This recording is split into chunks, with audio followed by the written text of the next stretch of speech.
Eder. Mech. Pallister. Una mattinata di ordinaria follia. Nel momento in cui Liliana getta la spazzatura, vediamo questo tipo che si specchia contro quest'auto, mette qualcosa in tasca, la nasconde e riparte.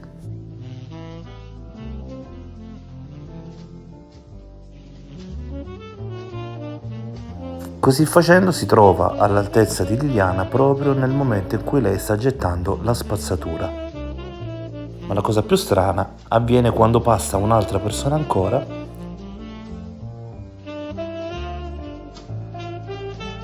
Sta arrivando proprio in questo momento, vede arrivare una macchina, si gira quasi per non farsi riconoscere, vedete il gesto? Nettissimo. E dopodiché questo è quel famoso personaggio che all'altezza della Panda si rigira ancora, poi si piega verso i cassonetti e passa radente come se non si volesse fare riprendere da qualche telecamera. Vedete i gesti stranissimi che fa? Cassonetti, radente e poi di corsa dietro Liliana. Ancora una stranezza, adesso arriva un tipo che cammina già col casco messo, getta la spazzatura e poi anche lui si fa prendere uno scooter. Eccolo qui, ha lo zainetto anche lui.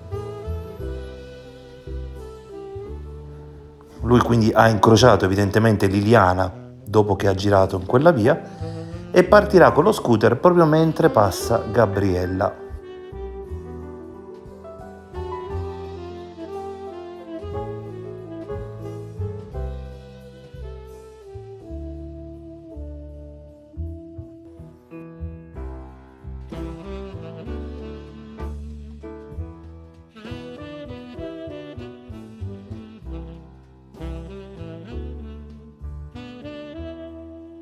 Guardate, sembra perdere tempo volutamente, ci sta mettendo un'ora per accendere. Ricordiamoci che il casco già lo ha messo, quindi deve essere molto rapido. In realtà sembra che questo scooter abbia i misteri per essere acceso. Ma quando passa Gabriella, finalmente trova il modo di avviarlo e parte anche lui.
Come se non bastasse, ricordiamoci quello che avevamo già notato in passato: quando Liliana scende, una macchina posseggiata esce in retromarcia e si avvia guardandola.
Ehi, non dimenticare di iscriverti a questo canale.